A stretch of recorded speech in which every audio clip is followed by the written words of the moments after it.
Good evening, everybody, and welcome to the this week's edition of the Diabetes Chai Chat. Thank you for joining us. Those of you who have signed in are actually able to participate in the proceedings. Those who are watching on live stream, unfortunately, can't participate, but we can have your questions sent in. So apologies if you want to ask a question, but you're not able to do so. That is simply because you're not actually part of the roundtable discussion. Our guest speaker today at the Diabetes Chai Chat is Dr. Lavin Varathan, who is the Chief Executive and Medical Director of GoGo Doc Limited and the Chief Medical Officer of the Harley Healthcare Group PLC. I will introduce him formally in just a few minutes. In the meantime, just to let you know that the Diabetes Mobile Unit has just come back from Asfordby Street in Leicester, where it has managed to test a number of local people. What we do with street testing is the day before, we inform people that the unit will be there, and people just turn up at the van on the day and they get tested. So it's great that we've had a good testing happening in Leicester today. Diabetes and longevity, something we all want to know. How do we live longer as diabetics? Because normally when we get the diagnosis, our GP says to us, well, I'm afraid, excuse me, diabetes will keep your life a little bit shorter. In fact, my GP said to me when I refused to take one of the tablets he gave me, well, that means you're going to be leaving us 5 years earlier than we expected. So I quickly took his medication. So this is an important topic, and I am delighted that our speaker today is someone who can be regarded as a mover and shaker as far as longevity is concerned. Dr. Lavin Varathan is a highly experienced general practitioner and healthcare entrepreneur with a strong background in medical education, elderly care, and digital health innovation. He completed his medical degree at King's College London alongside his BSc in physiology. He has combined clinical roles and leadership roles in the healthcare innovation, and he is now the CEO of medical and medical director of GoGo Doc Limited, a London-based private healthcare provider offering home visits, in-clinic consultations, telemedicine and specialist services. He also serves as the CMO of the Harley Street Healthcare Group, overseeing multiple healthcare ventures, including digital health platforms and clinical services. Dr. Varathan, you are very welcome to this program. Thank you so much for joining us. We are very keen to hear from you. The format is that you will speak for 10 to 15 minutes and then answer some questions, but you will be free to go back to GoGo doctoring, if I may put it like that, by 6:30 and deal with all the other patients who are being held because you are on our program. We are delighted to have you on the Diabetes Chai Chat. Again, just a reminder, this is going out live on YouTube.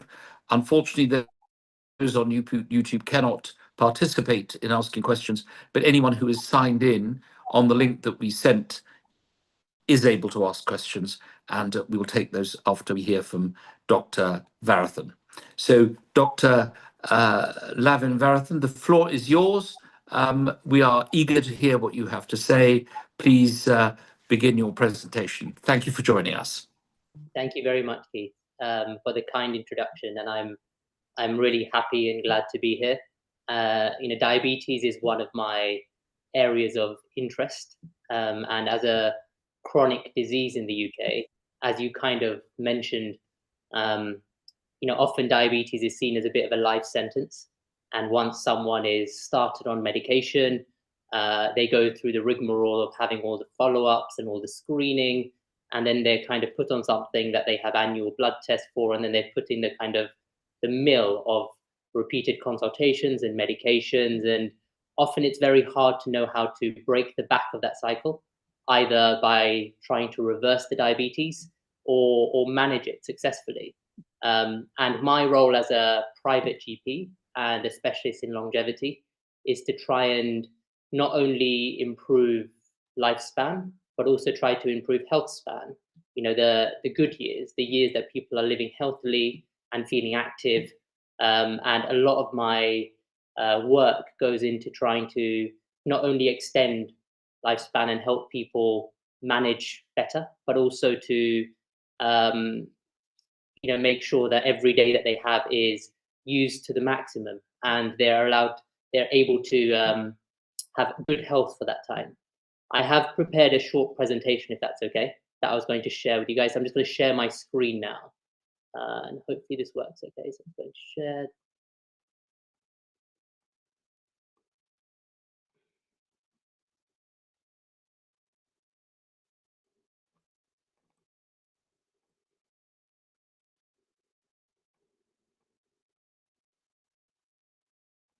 Okay, here we go. So I'm going to talk about kind of living longer with diabetes, and diabetes with an eye to longevity, and not only living longer, but living healthier for longer. As you mentioned, Keith, research shows that those with uncontrolled diabetes have a reduced life expectancy than someone in the kind of average general public. That number has been kind of thrown around at about between 6 to 10 years.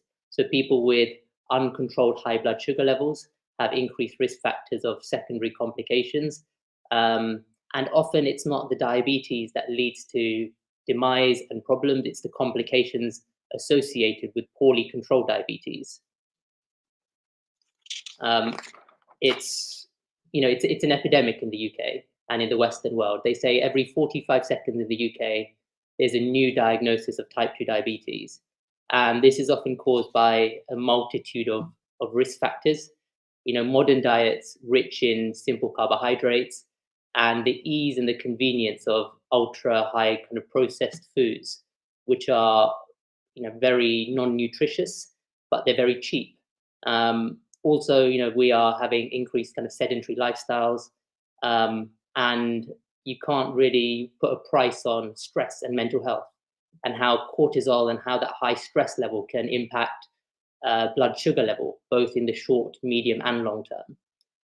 Also, there are more habits that people take on, such as smoking, vaping, alcohol intake, which again all add to the problem of diabetes.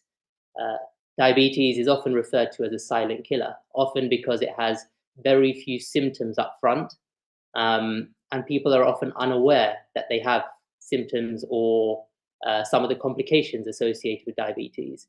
And a lot of my work as a GP is screening, as you're doing with the service that you have in Leicester, but also kind of looking for those secondary complications.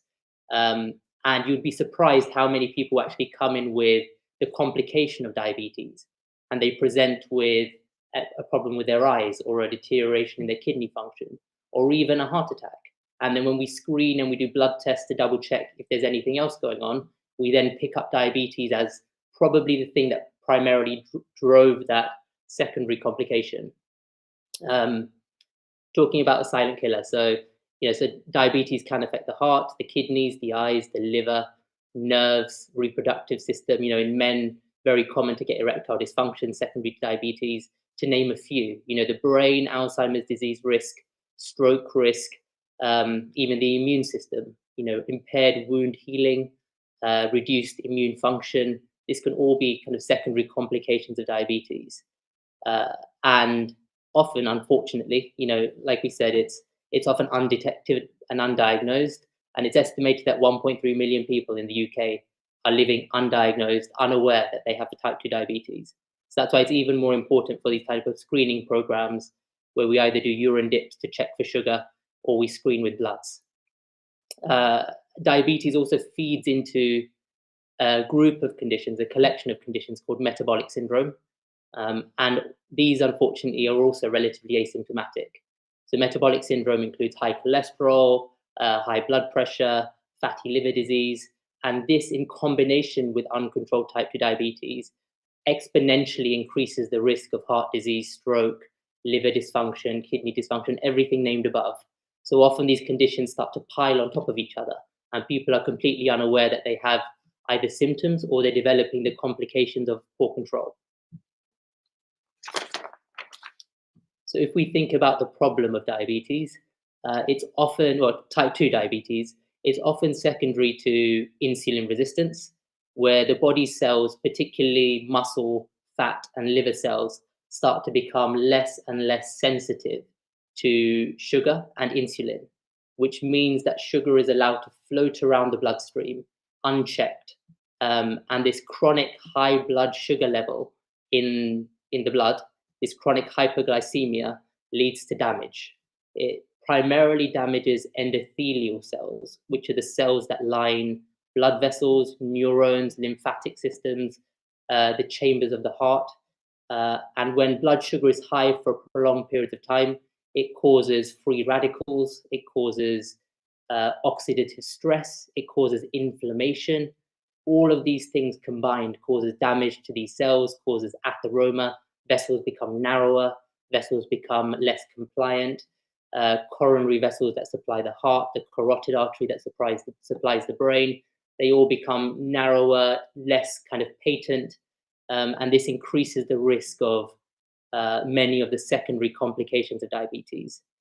And it promotes cell damage, and there's also a fairly strong link between uncontrolled high blood sugar and certain types of cancers because of this oxidative stress and inflammation that poorly controlled diabetes causes.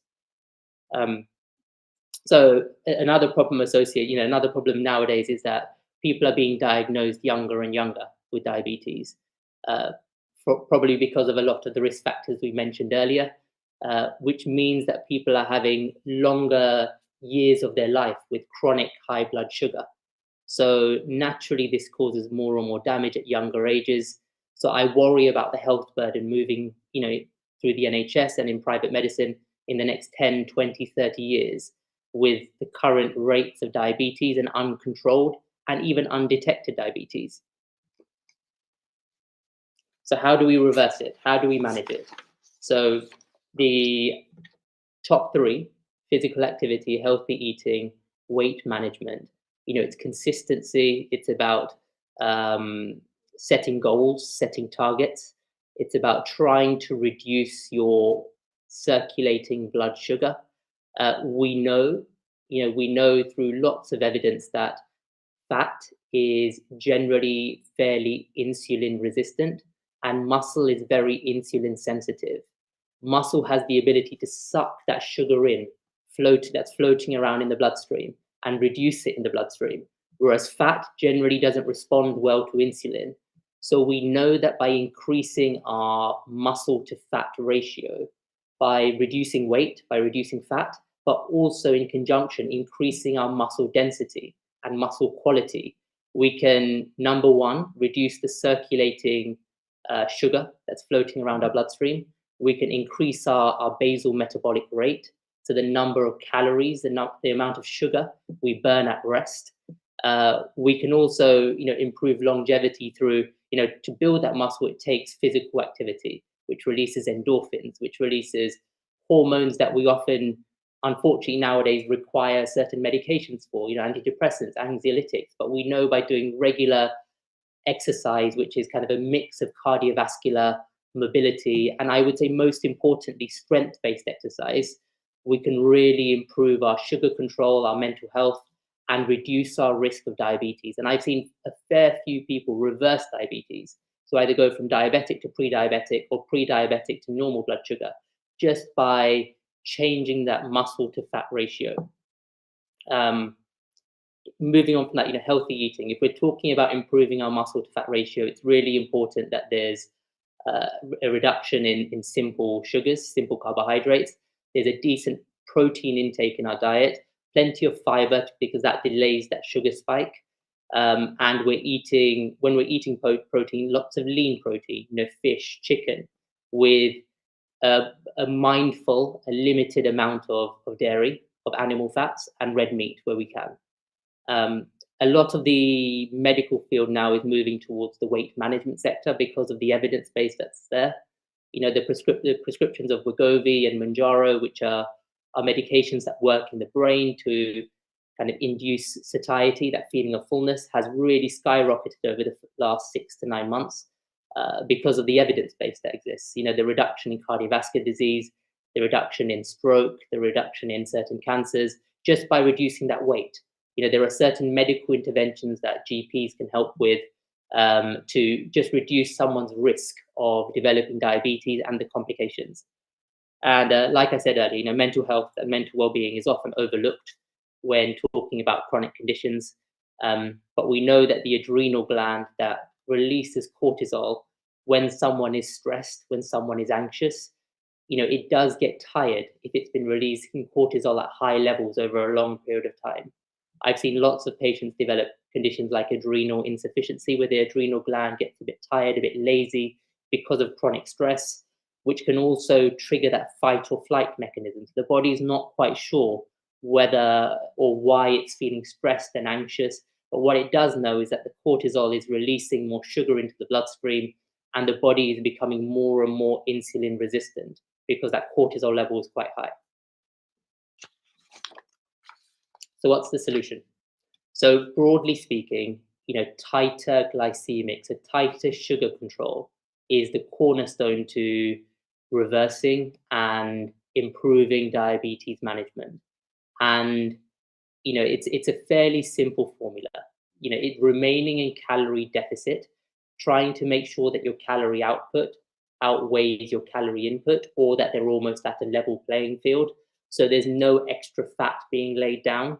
If some of that fat could be lost by increasing your calorie output and reducing your input slightly, you would notice that your numbers, your HbA1c, which is the blood test that we use for diabetes monitoring, will gradually reduce over time. And that can be done by, as mentioned earlier, diet, exercise, and that significantly reduces the risk of complications with diabetes. There are also newer treatments, SGLT2 inhibitors like canagliflozin. This works by secreting, or it releases sugar into your urine. So you pee out the sugar that's in your bloodstream. It also has evidence based at reducing blood pressure by peeing out sodium as well. So this medicine has been used fairly successfully to reduce insulin resistance and improve sugar control in the medium to long term. And as mentioned earlier, GLP-1 receptor agonists like Wegovy and Mounjaro, they help to, so a GLP-1 is an incretin hormone. It's a hormone that the body releases once you've eaten. And GLP-1 binds to the brain and receptors in the brain, and it tells your body that your stomach is full. So what these GLP-1 receptor agonists do is, even when you haven't eaten, it binds to these receptors in the brain and tells your brain that your stomach is full, even though you may not have eaten. So both of these medicines has been shown to have amazing evidence based in diabetes, primarily through weight loss, primarily through increasing that muscle to fat ratio, and by peeing out some of that free blood sugar that could cause damage.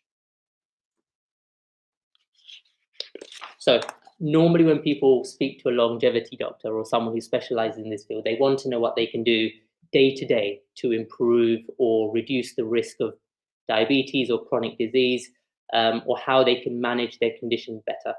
So healthy living is often the starting point to most, it's the answer to most of those kind of questions. And I know, the Mediterranean diet, it's a diet that's high in lean protein, high in fiber, with a big emphasis on fresh fruit, fresh vegetables, olive oil, healthy fats, avocado, resveratrol, which is the active ingredient, the antioxidant in red wine. So if you were considering drinking alcohol, limitation is what I would suggest. But if you were, red wine does have resveratrol in, which is a antioxidant in itself. So that's where the evidence base comes with red wine and longevity. And probiotics, we know the gut health is very closely linked to every other part of our body. And if we can supplement the flora in our gut, kombucha, kefir, taking a probiotic supplement just to improve our gut flora and allow the processing of sugar to be cleaner.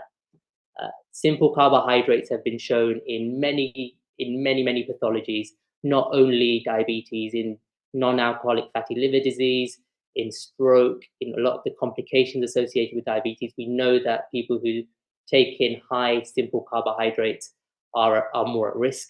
So if you can reduce your simple carbohydrates, amazing. And water intake. Water is it's the body of life. We need water. If you can drink at least 2 to 2.5 liters of water a day to flush out that sugar, especially if you're taking some of the medications such as the SGLT2 or a GLP-1, even more so important that you drink water. In terms of supplementation, there are certain metals. There are certain metals such as magnesium, zinc, has had good evidence base. But there are also more natural supplements. Nigella sativa, which is black seed, bitter melon, prickly pear cactus extract, cinnamon, fenugreek, turmeric.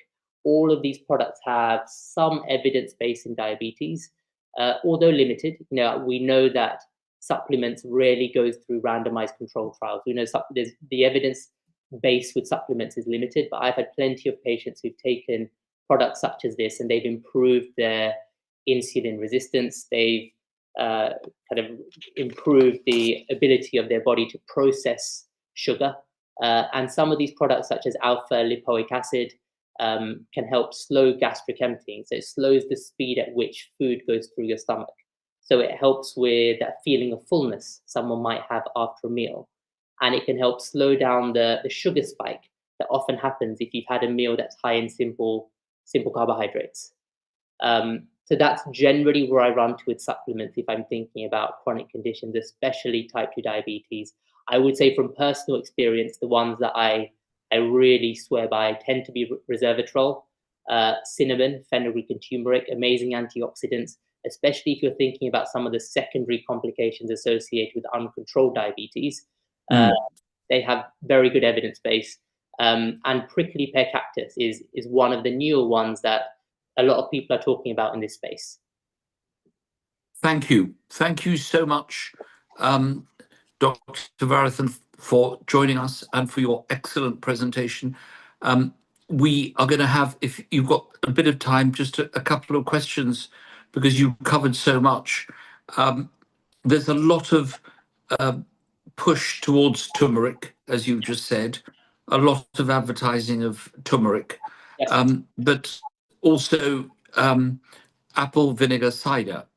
So every morning I have an apple vinegar cider tablet and I have it at night before I go to bed.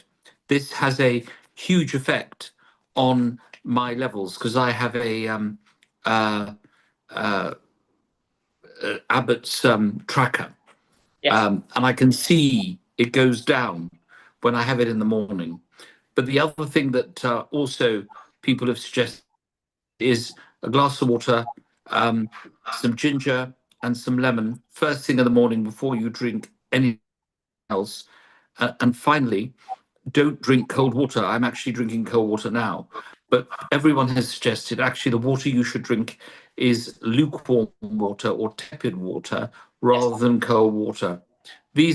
So first of all, an apple cider vinegar. Do you agree that this is a good thing to take? Secondly, on the consumption of water, which you mentioned. And thirdly, a lot of supplements, turmeric is one of them. People keep suggesting it. Should we get turmeric tablets or how should we consume it? So I strongly stand by apple cider vinegar as a potent antioxidant. It helps with that fasting blood glucose, and it also reduces the postprandial, the after food sugar spike that people often experience. So I would say apple cider vinegar, yes. There's also evidence based not only in diabetes, but also in cholesterol, with the LDL and lowering that damaging cholesterol. So apple cider vinegar has several functions that are incredibly potent in reducing metabolic syndrome and some of the secondary complications of diabetes and high blood cholesterol. In terms of the water, I am a strong believer that your first drink of the day should be a cup of water. 300 or 400 mils of water, lukewarm ideally. It gets the body started. If you can imagine, overnight you've been depleted of water. Your body's gone through 8 to 10 hours of no hydration, where you're losing water through just bodily processes. So, even before a coffee, even before a black coffee, if you're fasting, I'd say a cup of water, lukewarm water with some apple cider vinegar in it, or as a separate, would be my recommendation. Thank you. Are there any more questions? Any hands up for people who are logged in? If you're watching on YouTube, you won't be able to ask questions, but are there any questions that people have? Dan, I think, are you indicating, Dr. Dhanapal, are you indicating that you have a question of your colleague, or are you just smiling benignly? I'm enjoying the evening, right, Honorable. Okay. You look smart. Any You more? lost a lot of weight. You look trim and fit. Thank you. I'm following the Go-Go Doctor diet. That's what I'm doing. I'm waiting for those tablets with Dr. Lavan's face on them, which I'm sure are coming very soon. Any questions? Manju, are you putting your hand up, or are you just cradling your head in your hands? Nope, she's not. I think you seem to have covered everything, because a rare occurrence. Oh, there's a question here from somebody about.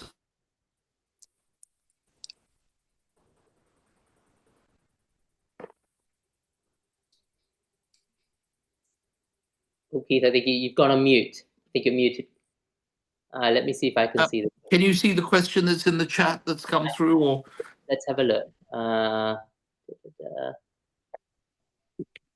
Yes, I can. To avoid diabetes, is it more important to reduce fat or carbs in one's diet? And that's from Uppan Patmanathan. Thank you, Uppan, for the question.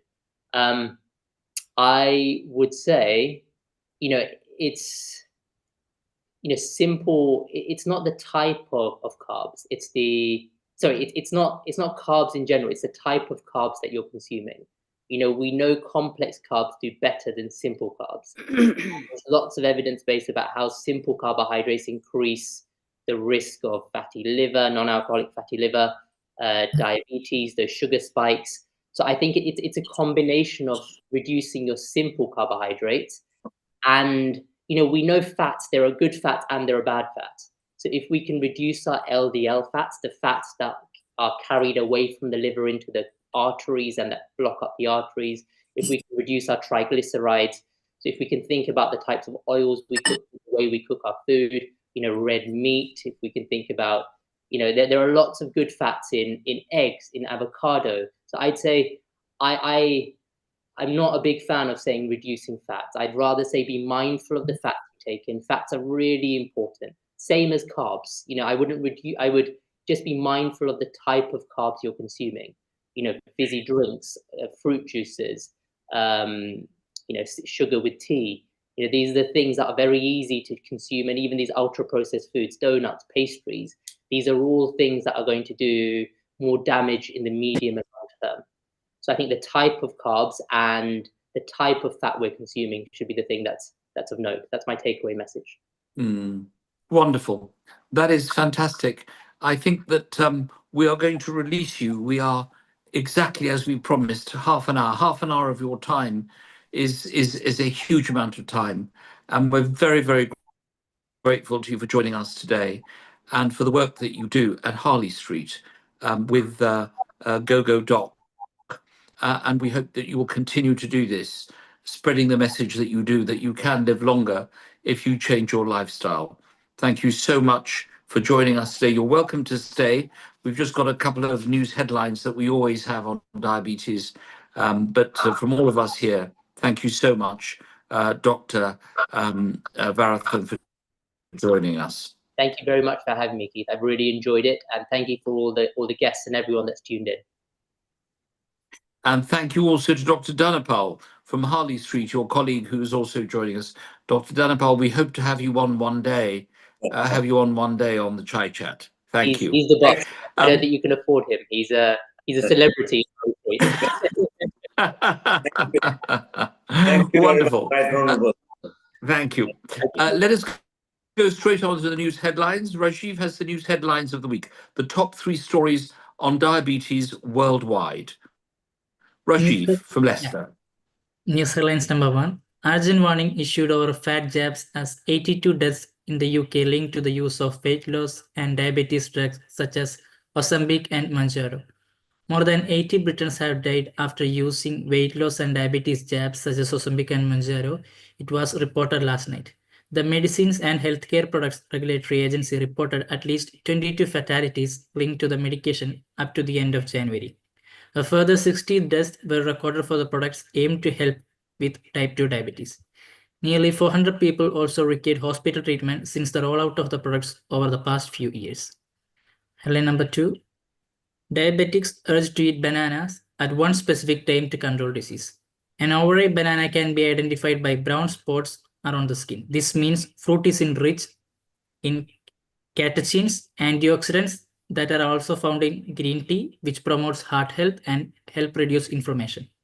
For individuals managing diabetes, indulging in bananas that have yet to turn yellow not only provides a considerable 3.5 gram of fiber per 100 gram, but also helps regulate blood sugar levels and promotes gut health. Additionally, greener bananas are lower in sugar with just 10 gram sugar per 100 gram, opposed to that of 17 gram sugar found in browner ones. Line number 3. Type 2 diabetes warning for anyone buying healthy drink. Fruit juice contains a large amount of sugar which raises blood sugar levels very quickly. Therefore, people with diabetes are usually best to avoid drinking fruit juice. As a general rule, eating whole fruit is healthier than drinking fruit juice or fruit smoothies. Once regarded as a healthy drink, recent research indicates that the regular consumption of fruit juice may increase the risk of developing type 2 diabetes. Thank you. Thank you very much. Those were the news headlines of the week worldwide, read to us by Rajiv in Leicester. Could we thank our guest speaker, Dr. Varathan, for joining us, and all of you for tuning in. Those of you who are on YouTube, thank you for coming to us on that medium. Just to give you advance notice, if you are in Goa in April, we are hoping to hold a camp in association with the Victor Hospital. And if you're in Chennai, also in April, another camp is being held there. We're in the process of negotiating those camps. We had a successful tour. Once the renovation of the office is completed, we will be having testing every week at the office on Uppingham Road. So 201 Uppingham Road. So you'll be able to come in and have your test on a weekly basis if your doctor is unable to see you. Thanks to Rajiv and the Silver Star team, and to all of you for joining. We will see you again in exactly a couple